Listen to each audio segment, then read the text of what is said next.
أبزي كوينات ورا كوينات زبزو حلو زمن سدت كبزح تتويت زقبرو ليو سلزو هنا دما أمنا لو معات فيديونا سدت زما لخوتو سلسته كندي حلمتات كنرينا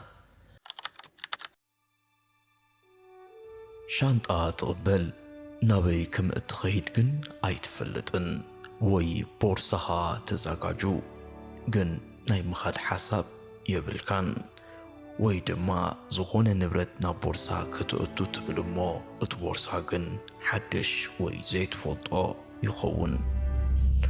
እዚ ሕልሚ ግልጽ እዩ። ቦርሳ፣ ሻንጣ፣ ጫማ፣ በትሪ፣ ካርታ ንስደት እዮም ዘመላኽቱ። ዋላ እኳ ናይ ዓዲ ምቕያር ስጉምቲ ኣይትውሰድ፣ ኣብ ሕልሚ ግን ንብረትካ ኦልሬዲ ጥርኒፍካ ኢኻ። እዚ ማለት ክትስደድ ኢኻ፣ ዓዲ ክትቕይር ኢኻ።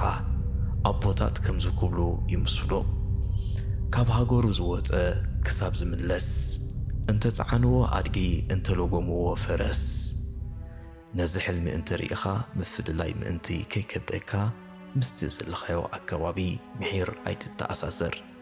መብዛሕትኡ ግዜ ስደት ተበጊስካ ብምኻድ ኣይኮነን ዝጅምር፣ ኣብ ውሽጢ እዩ ዝጅምር። ስለዚ ውሽጥኻ ኣዳሉ። كفتح لكم تدلوا حلمي أبكم تصحفوا لنا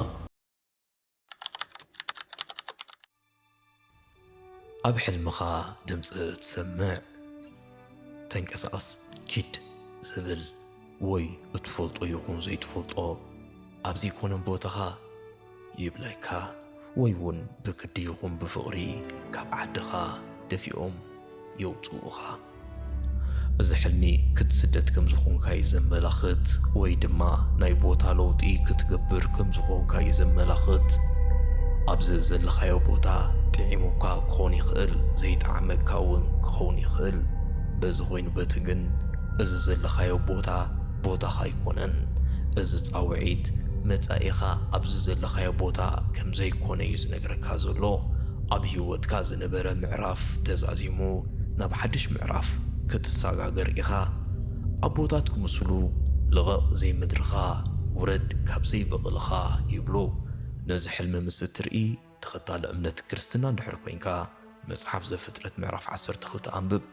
እግዚኣብሔር ድማ ንኣብርሃም በሎ ካብ ምድርኻን ካብ ኣዝማትካን ካብ እንዳ ኣቦኻን ኣነ ናብ ዘርእየካ ምድሪ ኣቢልካ ውፃእ። ተኸታሊ እምነት ምስልምና እንድሕር ኮንካ ሱራ ኣልኣንፋል ኣንብብ። ንሶም ይትልሙ ፈጣሪ ድማ ይትልም፣ ፈጣሪዩ እቲ ዝበለጸ ተላሚ። Subscribe, like and share.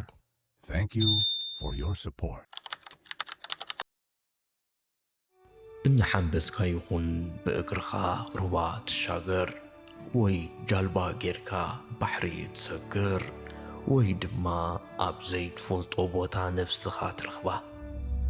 እዚ ሕልሚ ዓሚቑን ሓያልን ትርጉም እዩ ዘለዎ።